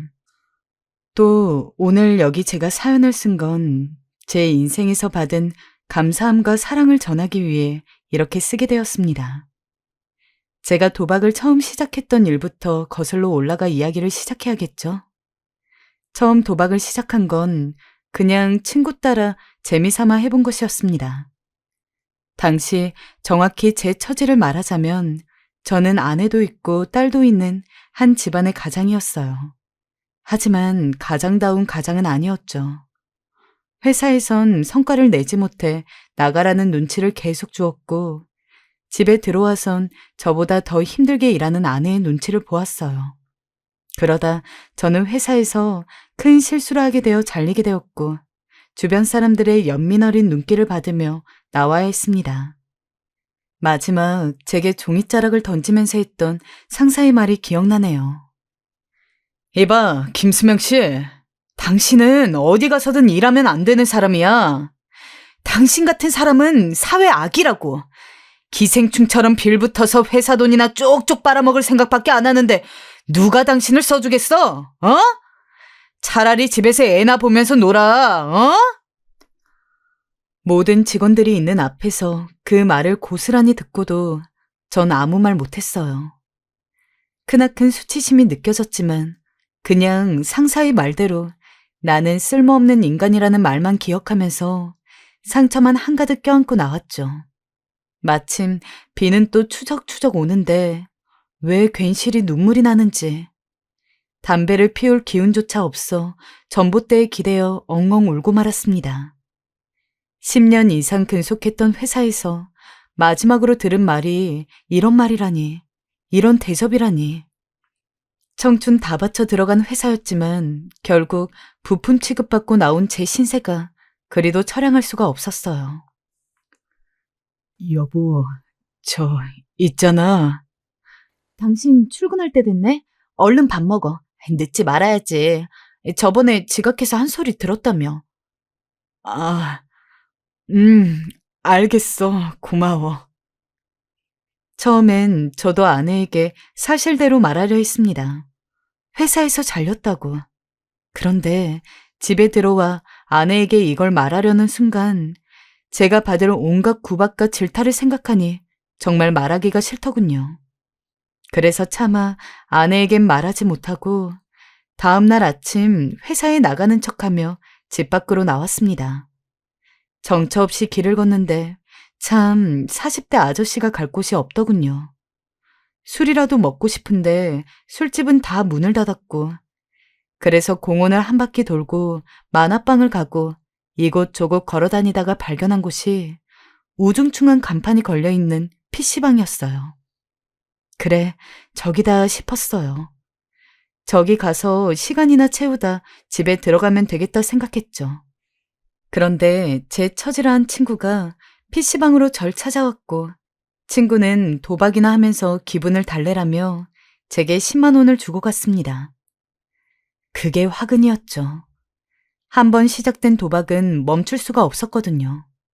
저는 매일 출근하는 척하며 PC방에 나갔고 거기서 제일 저렴한 컵라면을 먹으며 온라인 사설 도박에 서서히 미쳐갔어요.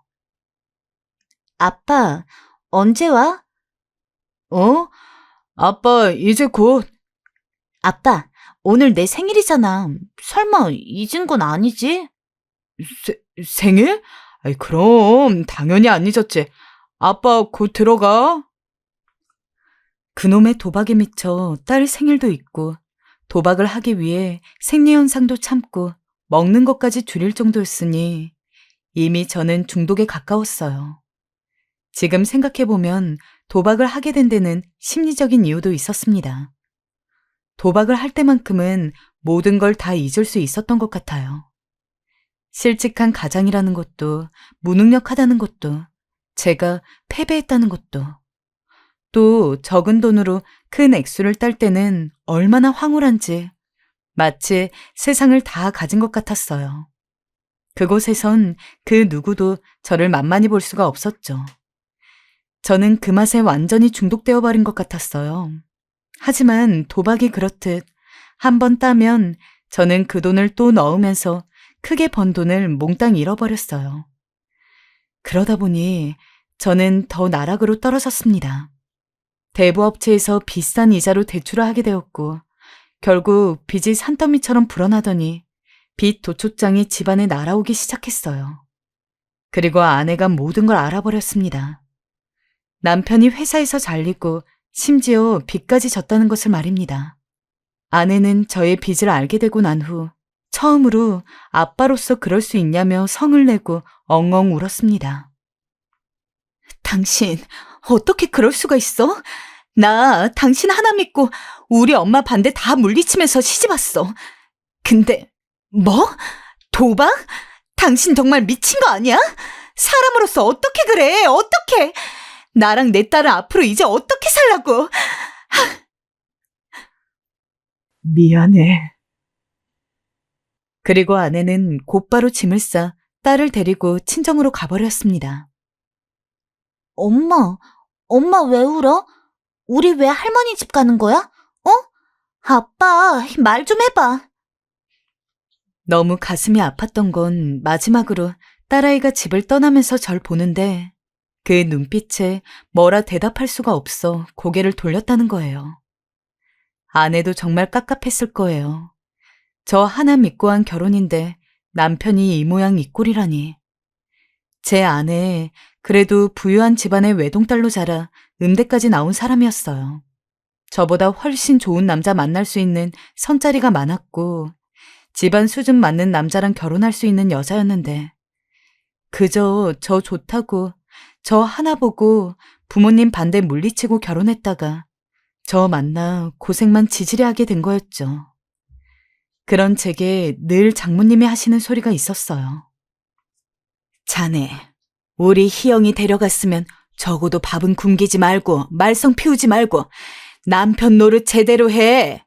내가 자네랑 결혼시킨 건 자네가 나한테 한 약속 때문이니까. 아니 근데 왜 맨날 직장에서 승진도 못하고 빌빌거리고 그러고 다니나? 아니 도대체 승진은 언제 하는 거야? 알겠습니다. 이번엔 꼭 승진할 수 있을 거예요. 걱정하지 마세요, 장모님. 그럴 때마다 속에서 울분이 튀어나왔지만 전 고개를 수그렸습니다. 아내가 친정에 가고 며칠 뒤 이 모든 사실을 알게 된 장모님은 집으로 득달같이 달려와 제 뺨을 여러 번 치셨어요. 내 이럴 줄 알았어. 변변치 않은 집안의 고졸 출신 자네한테 시집간다 했을 때부터 일이 이렇게 될 줄 알았네. 자네 무능력해도 사람은 좋아서 나 그거 하나만 보고 여태껏 아무 말 없이 자네 사위 대접해줬네. 근데 돌아온 게 겨우 이건가? 도박? 이 몹쓸 자식 같으니라고. 자넨 사람도 아니야. 저 자식 다 버려놓고 도박하러 다닌 게 어디 사람인가? 짐승 새끼지. 이 짐승만도 못한 놈아. 장모님은 제 뺨을 치시고 장인어른은 고개를 절레절레 흔드셨지만 이대로 가족을 잃으면 모든 걸 잃는다는 생각에 저는 무릎을 꿇고 아내를 보며 설득했어요. 여보, 은주 엄마, 나 도박 끊을 수 있어. 이젠 손도 대지 않아. 다시 회사도 취직하고 빚도 어떻게든 갚아볼게. 나 이런 말할 자격 안 되는 거 알아. 근데 한 번만 나 용서해줘.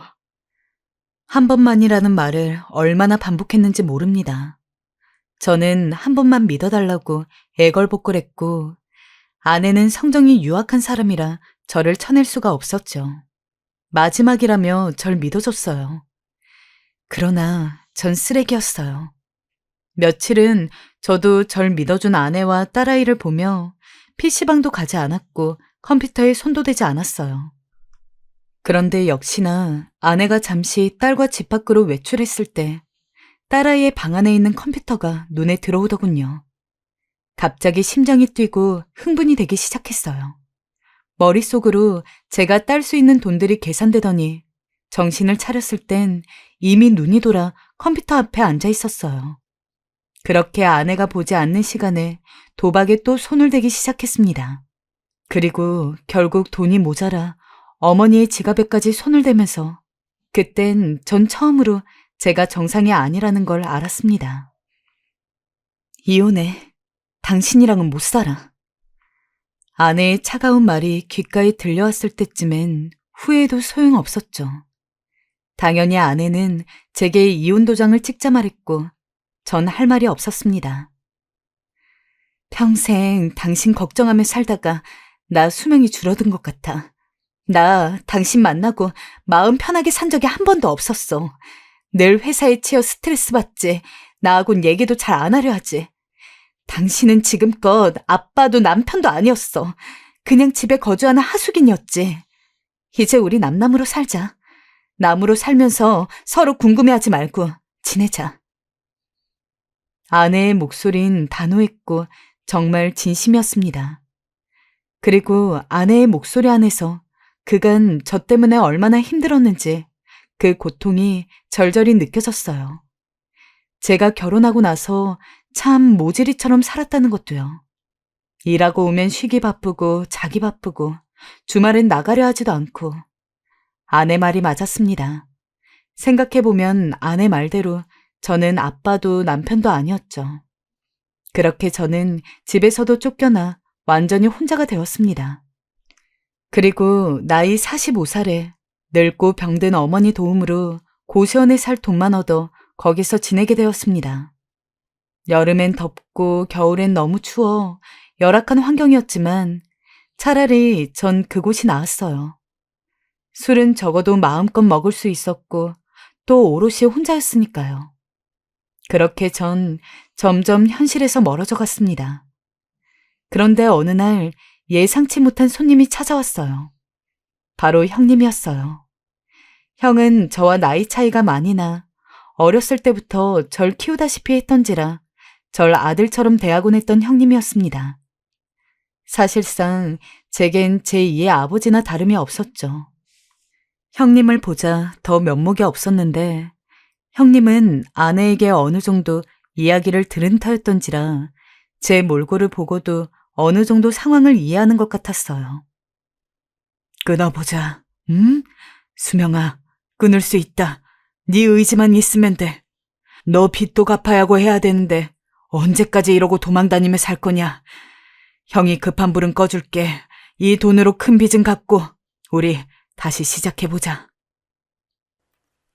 형도 상황이 좋은 편은 아니었는데 동생 소식을 듣곤 주변 사람들에게 돈을 꾸면서까지 제 돈을 해주셨습니다. 최소한 그렇게 해서라도 제가 희망을 찾기 바랬던 것 같아요. 전 그런 형의 마음이 고마워 일단은 알겠다고 하고 열심히 살겠다고 약속까지 했습니다. 그 뒤로도 형은 계속해서 제 안부를 물어주며 상황을 살펴주었고 또 가끔 고시원에 들려 반찬이며 쌀이며 챙겨 갖다 주곤 했어요. 형, 이렇게까지 안 해도 되는데. 밥은 든든히 먹어야 한다, 수명아. 알겠지? 아무리 힘들어도 밥심으로 사는 거야. 절망적인 상황이었지만 형의 온기가 있으니 그래도 그럭저럭 사라지더군요.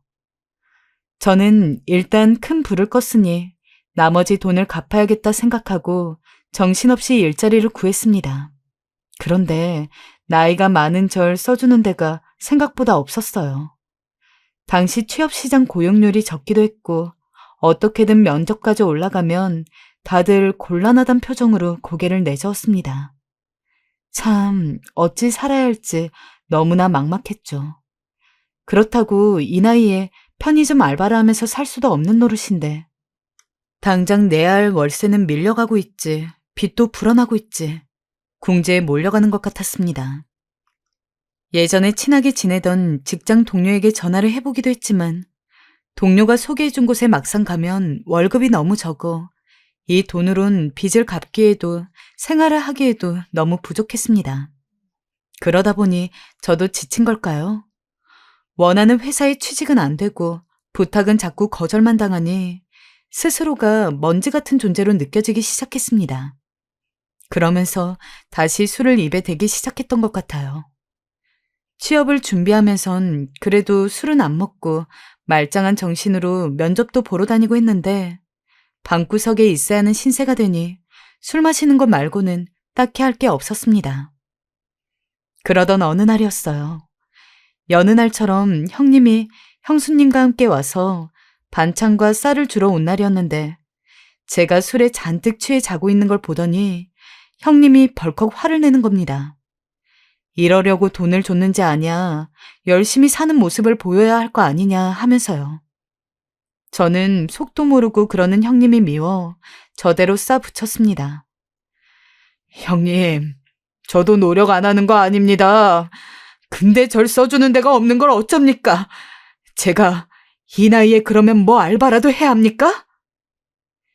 형님은 아마 마음이 아프셨던 것 같습니다. 하나밖에 없는 동생이 작은 방 한 칸에서 술에 취해 사는 모습이 보기 힘들었던 게죠. 허나 그 마음을 이해하기엔 저도 너무 마음이 어려웠고 힘들어 있던 터였기에 가벼운 실랑이는 급기야 큰 말다툼이 되고야 말았습니다. 아휴, 그만해요, 여보. 왜 이리 사람을 몰아붙여요? 당신답지 않게. 얼른 나와요. 여기 이러지 말고. 가만히 있어봐. 그래, 영 끊자. 난 너 같은 동생 필요 없어. 명절에도 얼굴 비출 생각하지 마. 도박엔 답도 없다더니 지금 네 인생이 그렇다. 더 이상 너로 인해 많은 사람들 피해보게 하지 말아라. 형님, 지금 말 다 하셨어요? 그리 말하면 속이 편하십니까? 그땐 철없는 마음에 참 배신감도 들더군요. 제가 한 짓은 생각하지도 못하고 절 호적에서 파버리겠다느니 그런 엄포를 놓는 형님이 밉고 싫었습니다. 저는 말했습니다. 나도 당신 안 보고 살 수 있다고. 그러니 당장 나가라고. 그러자 형님이 나가면서 너 지금 네 와이프랑 딸이 어떻게 살고 있는지 아냐고 묻더군요. 접시 닦고 지낸다. 너 때문에 그 고생하고 사는 거야. 전 그날 형님이 가고 나서 좁은 고시원 방 안에서 소주 한 병을 들이켰습니다. 살기가 싫었습니다. 그리고 저는 다시 도박에 손을 대었어요. 도박을 하면서도 제 안의 어떤 목소리가 저를 미치도록 괴롭혔습니다. 죽어야 한다고. 죽어야 넌 도박을 끊을 거라고요. 그러던 어느 날 밤 한강다리로 발걸음을 옮겼습니다. 도박을 못 끊은 제 자신도 절 등진 형님도 그리고 제가 처한 현실도 너무 마주하기 싫었습니다. 아내에게도 너무 미안했고요. 다리 위에 서니 참 많은 순간들이 스쳐 지나갔습니다. 아내와 처음 살림을 차리던 날, 딸아이 은주를 품에 안았던 날, 회사에서 처음으로 승진을 했던 날, 그 모든 순간들이 하나하나 지나가는데 눈물이 나더군요. 왜 내가 그런 행복들을 버리고 도박을 시작했을까? 결국 내 인생의 종지부가 여기구나. 추운 겨울바람이 가슴속으로 들어오는데 마치 제 인생처럼 너무나 시리고 차게 느껴졌습니다. 그런데 그때였어요. 아저씨, 안 돼요! 잠시만요!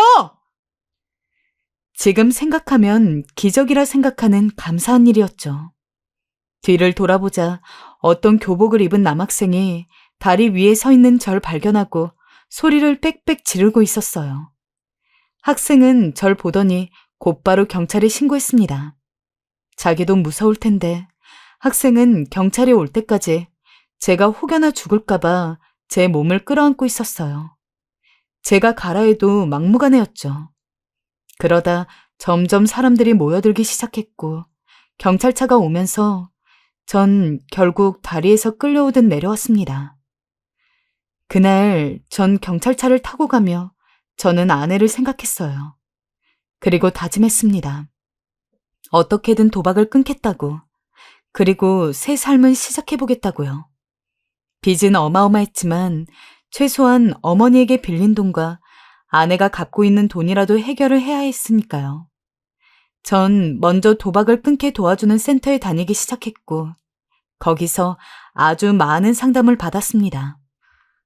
선생님, 저 정말 도박 끊고 싶어서 왔습니다. 제발 사람 살리는 셈 치고 저 좀 도와주십시오. 네, 수명 씨, 도와드릴 거예요. 그러기 위해선 이제부턴 스스로에게 솔직해져 보는 시간을 가질 거예요. 제 질문 듣고 천천히 생각하셔서 대답해 주세요. 상담을 받으며 좋았던 건 제 자신에 대해서 알게 되었다는 거였어요. 제가 왜 도박을 끊을 수 없었던 건지, 제 마음속이 얼마나 지옥이었는지 알게 되었죠. 제가 회사에서 느꼈던 패배의식과 열등감, 가정에서 느낀 무능력함, 옛날에 어렸을 때 아버지가 술에만 취하면 도박으로 현실을 잊었던 모습을 봤던 것, 그런 것들이 모두 영향을 미쳤다는 걸 깨달았어요. 그렇게 스스로 상담센터를 다니면서 전 서서히 도박에 대한 생각을 줄여나갔고 더 이상 도박에 흔들리지 않게 되었어요. 도박을 생각하면 제가 딸 돈이 아니라 잃을 돈이 생각났고 상담센터에서 저한테 해주셨던 말들과 아내가 제게 애걸하며 정신 차리라 했던 말들이 떠올랐죠.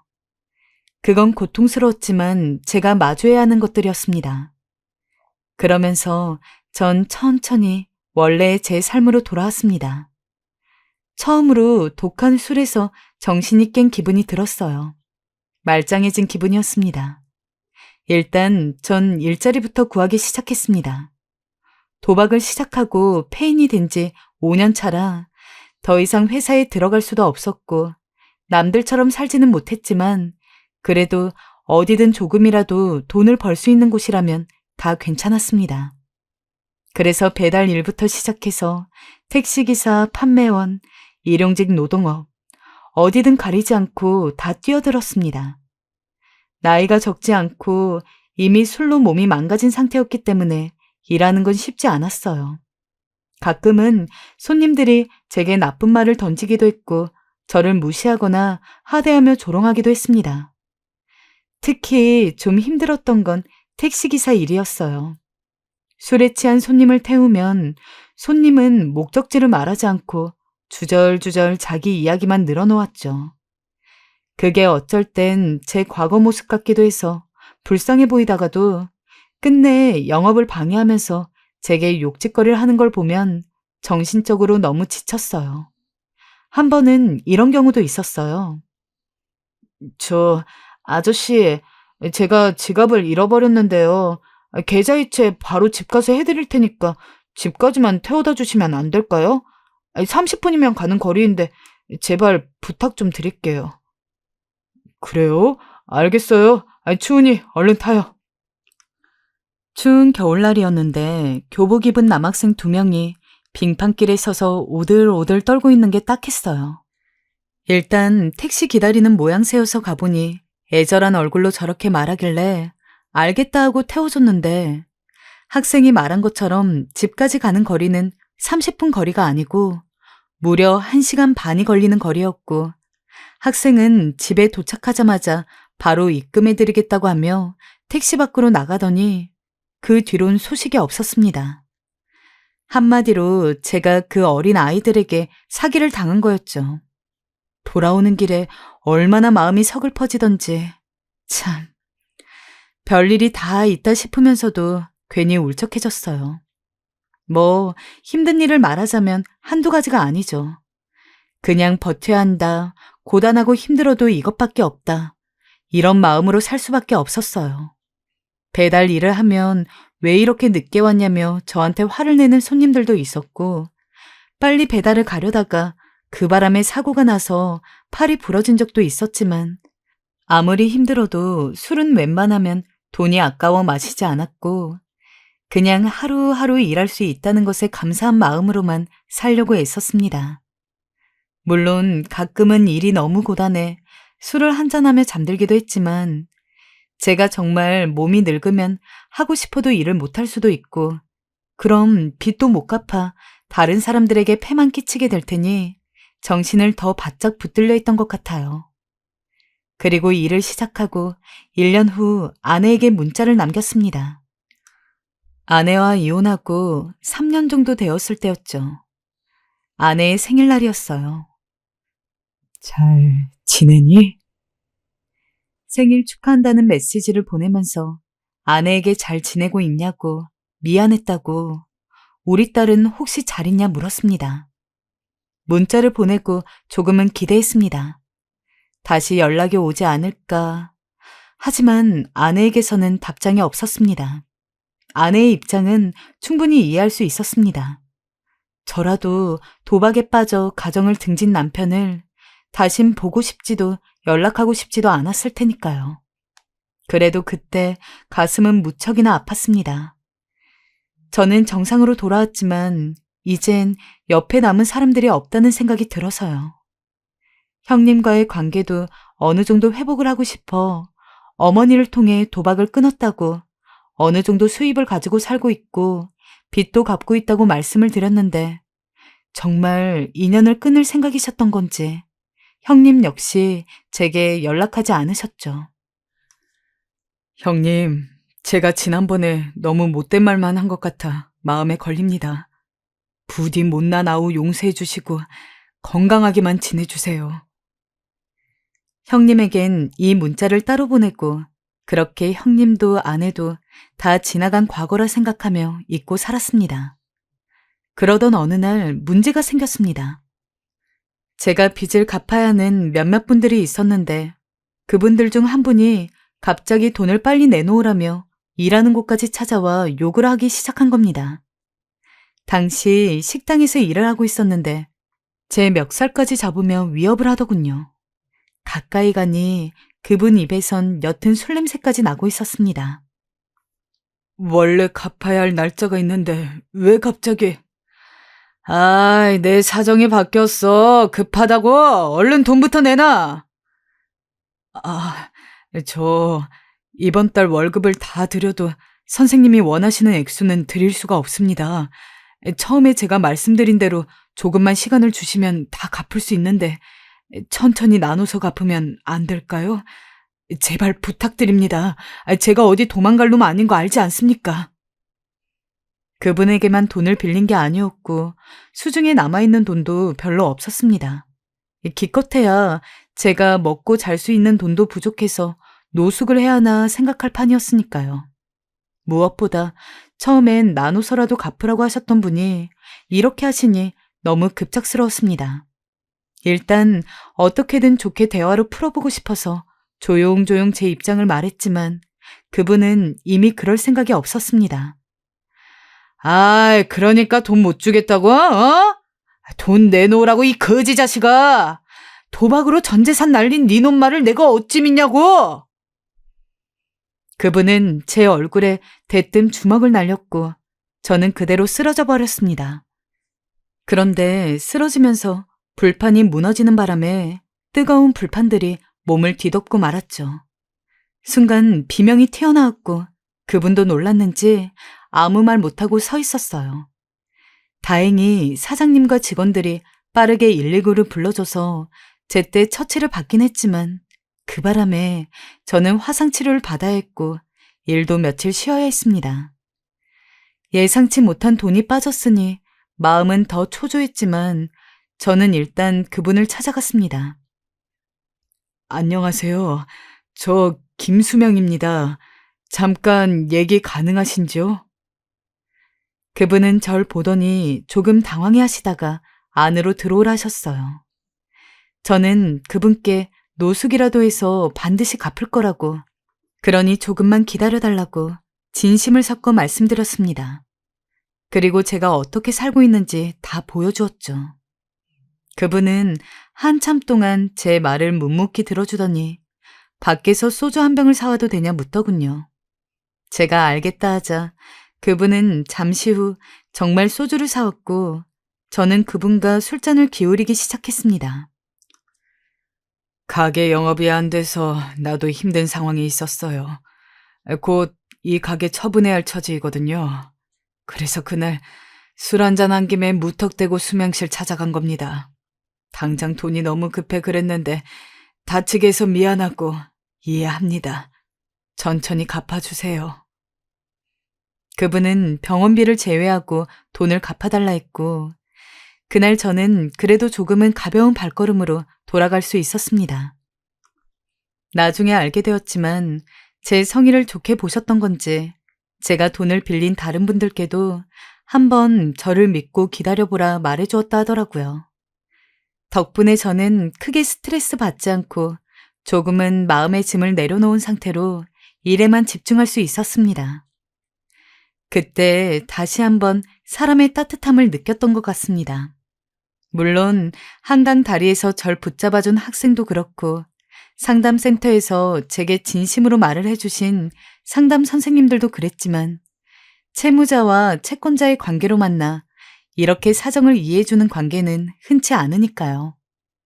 전 그 이후로도 그분과 아주 가끔 만나 문자를 주고받았고 조금씩 꾸준히 돈을 갚아나가는 모습을 보여드렸습니다. 다행히 그분도 가게 상황이 좋아져 처분하지 않게 돼서 제게 더 이상 빚 도척은 하지 않았습니다. 일련의 사건들을 겪으며 전 생각하게 되었죠. 제 인생이 흘러 여기까지 오긴 했지만 아주 비참한 인생은 아니라고, 그래도 나름대로 의미 있는 삶을 살고 있다고. 빚을 다 갚는 날이 오면 적어도 편안하긴 죽을 수 있을 것 같다고. 제가 놓쳐버린 것들에 너무 연연하지 말고 앞으로 다가올 날들만 생각하자고 스스로 위안하기도 했습니다. 그러면서 그때 한강 다리에서 절 잡아준 그 교복 입은 학생에게 감사하고 또 감사했습니다. 아마 그때 생을 버렸다면 이런 감정마저, 이런 생각마저 할 수 없었을 테니까요. 그래도 역시나 제일 그리운 건 가족의 품이었습니다. 딸을 못 본 지 5년이 되어가자 너무나 보고 싶었죠. 어떤 날은 너무 그리운 나머지 꿈에 나오기도 했습니다. 제가 딸을 품에 안고 같이 손을 잡고 아내가 저를 보고 웃어주는 장면이었습니다. 꿈에서 깨어난 후에도 그 장면이 어찌나 생생하던지 문을 열고 나가면 아내와 딸이 환히 웃으며 저를 기다리고 있을 것만 같았습니다. 아침마다 차려주는 밥상, 따뜻한 손길, TV를 보며 아내와 함께 도담도담 나누던 대화, 딸의 조그마한 잠꼬대 소리, 그 모든 것들이 너무나 그리웠습니다. 그럴 땐 축축한 베개를 끌어안으며 숨죽여 울었습니다. 그리고 어쩌다 한번 우연이라도 한번 마주치길, 딸과 아내가 마음속으로 저를 용서해주길 깊이 바라고 바랬어요. 허나 그럴 때마다 저는 대리라도 뛰어나가 그 생각을 없애곤 했습니다. 나에게 그런 일은 없을 테니 헛된 희망 품지 말자고 다짐하면서 말입니다. 사람이 바랄 수 있는 것만 바라야 하잖아요. 그게 제가 할 수 있는 최선의 노력이었습니다. 하지만 인생은 호락호락하지 않았습니다. 제가 받은 벌이 아직 다 끝나지 않은 건지 이번엔 제 몸에 이상이 오더군요. 햇볕이 미치도록 쨍쨍한 어느 날 급히 주문이 들어와 배달을 나갔다 배달할 집을 앞두고 어지러움을 느낀 겁니다. 저는 순간 중심을 잡지 못하고 옆으로 쓰러져 버렸습니다. 배달통에 들어있던 음식들은 모두 엎어졌고요. 저는 허둥지둥 일어나 엎어진 짜장면을 주워 담았습니다. 그런데 이상하게도 눈앞이 뿌연 게 가시지 않는 겁니다. 머리는 핑핑 돌았고요. 지나가던 사람이 저를 붙잡아 주었지만 전 괜찮다며 손님이 기다리니 배달은 나가야겠다는 생각으로 일어섰어요. 하지만 다시 쓰러져 버렸고 그 뒤는 기억이 나지 않아요. 일어나 보니 하얀 천장이 보였죠. 그때 의사가 제게 검사를 한번 받아보자 말하더군요. 혈압 수치도 낮고 암이 의심되는 몇몇 증상들이 있다고 하면서요. 검사요? 비용이 얼마나 되죠? 저는 망설였습니다. 검사 비용이 만만치 않으니까요. 하지만 얼마 전부터 혈변도 나오고 구토 증세나 어지러움도 있었기에 불안하긴 했습니다. 어차피 일은 계속해야 하니 혹시 모를 사태에 대비해서 더 늙기 전에 한번 받아봐야겠다 싶더라고요. 저는 검사를 받고 난 후에도 계속 일을 나갔습니다. 머리가 어지럽고 가끔 쓰러질 듯 아프긴 했지만 대수롭지 않게 생각했죠. 그런데 결과를 듣기 위해 찾아간 병원에선 제게 청천벽력 같은 말을 하였습니다. 제가 대장암이라 하더군요. 정말 마음 깊은 곳에서 한숨이 올라왔습니다. 의사는 다만 암이 많이 진행되지 않았고 나이도 그리 많지 않으니 지금 치료를 받으면 괜찮을 거라고 했습니다. 하지만 병원 밖을 나오는데 몇 년 만에 끊었던 담배를 다시 입에 물었습니다. 뭐라 말로 표현할 수가 없는 기분이었어요. 가슴이 콱 조여오는 게 수술비와 앞으로 벌어야 할 돈과 액수가 머릿속에 떠나질 않더라고요. 수술을 해서 살아남는 건 문제가 아니었습니다. 문제는 빚이었죠. 일을 쉬는 게 두려웠으니까요. 그래도 어쩌겠습니까? 살아야 또 돈을 벌 수 있는 현실이니 전 최대한 빨리 수술을 받기로 했습니다. 그런데 수술대에 눕는데 3명의 얼굴이 떠오르더군요. 고생하고 있을 제 아내와 그리고 딸, 제게 모진 말을 했던 형님의 얼굴이었습니다. 그 얼굴들이 눈앞에 어른거리자 순간 눈물이 비죽 흘러나와 볼을 타고 흘렀습니다. 용서해달라는 말이 입안에서 맴돌았습니다. 용서해줘, 여보. 그리고 보고 싶습니다, 형님. 입으로도 무슨 말인지 모르겠지만 몇 마디를 더 뱉었던 것 같아요. 그리고 마취에 들어갈 거라는 말을 들으며 저는 눈을 감았습니다. 다행히 암이 많이 진행된 상태가 아니라 복강경으로 개복 없이 수술한 거였기에 저는 빠르게 회복했습니다. 수술 후 무리 없이 조금 쉬는 게 맞긴 했지만 마음이 다급했던지라 몸을 완벽히 추스르기도 전에 일자리에 나갔어요. 그때 조금 감동적이었던 건 절 믿어주셨던 채권자분이 찾아온 거였습니다. 제가 수술받아서 이번 달은 돈을 못 보내드릴 것 같다는 문자를 보내자 채권자분은 몸 살피며 일하라고 말해주곤 떠났습니다. 어머니와 형님께는 제가 수술받았다는 소식을 알리지 않았습니다. 지금까지 끼쳐드린 걱정만으로도 충분하니 더 걱정 끼치고 싶지 않았습니다. 하지만 사람이 아프다 보니 제게 연락 한 통 없는 형님에게 섭섭한 마음은 들더군요. 인연을 끊자는 말을 하고 동생을 버린 형님이 어쩔 수 없이 그립고 미웠습니다. 그러던 어느 날이었습니다. 하늘이 저를 가엾게 살피신 건지 제 인생을 바꾸는 날이 찾아왔어요. 아직도 그날을 생각하면 눈물이 가시질 않습니다. 어쩌면 제가 겪은 모든 시련은 이날을 위해 존재한 것만 같죠. 그날도 배달 일을 하고 있었고 초인종을 누르고 손님을 기다리고 있었습니다. 문이 열리자 잠시만요 라는 명랑한 소리와 함께 밤새 교복을 입은 한 여자아이가 뛰어나와 제게 카드를 내미는데 전 그 자리에서 그냥 멍하니 얼어붙어 버렸습니다. 이미 헤어진 지 5년은 되었지만 전 그 아이가 누군지 알 수 있었죠. 바로 제 딸이었습니다. 은준이? 아빠! 딸아이 입에서 그 소리가 튀어나오자 제 손에서 짜장면을 담고 있던 비닐봉지가 툭 떨어졌습니다. 그때 뒤에서 어떤 굵직한 남자의 목소리가 들렸습니다. 왔니? 누구지? 저와 딸의 눈이 다시 마주쳤습니다. 딸의 동공이 흔들렸습니다. 그리고 나타난 사람은 지금 생각해도 잊혀질 수 없죠. 제 형님이었습니다. 저와 연락을 끊고 지냈던 형님이요. 형님. 형님은 저를 보며 살짝 웃었습니다. 그리고 저와 비닐봉지를 번갈아 쳐다보더니 제 손에 걸친 비닐봉지를 받았습니다. 오느라 수고했다. 날씨가 많이 덥지? 어떻게 형님이 여길... 그리고 형님의 뒤로 제 아내의 얼굴이 나타났습니다. 아내는 눈물이 그렁하여 저를 쳐다보았습니다. 이게 어떻게 된 상황인가? 왜 형님과 전처가 그리고 딸이 함께 살고 있는 거지? 저는 무슨 말이라도 바라는 듯 그들을 바라보았죠.